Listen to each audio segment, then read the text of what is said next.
பாஜக மாநில தலைவர் அண்ணாமலை உடன் இருந்தவர் தங்கம் கடத்தி மாட்டியதாக தமிழக காங்கிரஸ் தலைவர் செல்வ பெருந்தகை செய்தியாளர் சந்திப்பில் ஆதாரத்தை காண்பித்துள்ளார். நம்ம அம்மையார் கேட்டாங்க, நீங்க ஏங்க அவரு சொல்றாரு, நீங்க இதுக்கெல்லாம் பதில் சொல்றீங்கன்ட்டு. நாங்கள் அதெல்லாம் சொல்லாமல் இருந்தோம். காலையில் கூட பத்திரிகையில் பார்த்தேன், சோசியல் மீடியாலாம் பெரிய அளவில் ட்ரெண்ட் ஆகிட்டு இருக்கு. அண்ணாமலையோட சேர்ந்தவுடைய சகா அவருக்கு நெருங்கியவர் இன்னைக்கு 267 கிலோ கோல்டை கடத்தி மாட்டியிருக்காருன்னு. உண்மையிலேயே பேசக்கூடாதுன்னா நீங்கள் கேட்ட கேள்விக்காக சொல்கிறேன், இதுதான் ஆதாரம். உங்களால் அது கிடைச்சிருக்கான்னு தெரியல. இதுக்கெல்லாம் அண்ணாமலையை பதில் சொல்ல சொல்லுங்க. எதுக்கு பதில் சொல்லாம போயிட்டு யார் யாருக்கு அடிமைன்னு சொல்லிட்டு இருக்காரு அவரு? இதுக்கெல்லாம் விசாரணை பண்ண சொல்லுங்க. சிபிஐ, அமலாக்கத்துறை, இன்கம் டாக்ஸ், கஸ்டம்ஸ் எல்லாரையும் அனுப்பி இதெல்லாம் விசாரணை பண்ணணும்.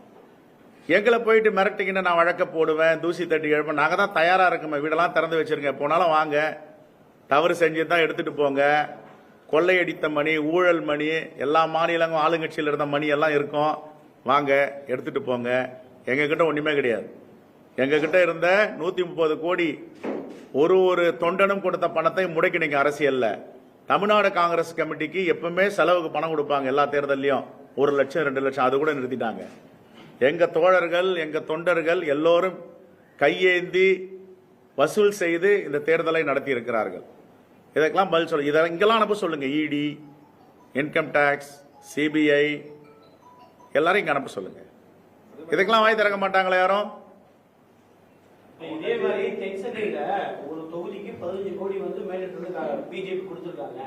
முழுமையா கீழே பட்டுவாடா பண்ணல அப்படின்னு உட்கட்சி விவகாரத்துல பாஜக தரப்புல எதிர்ப்பு வந்து இன்னைக்கு செய்தித்தாளே பேப்பர்ல வந்து.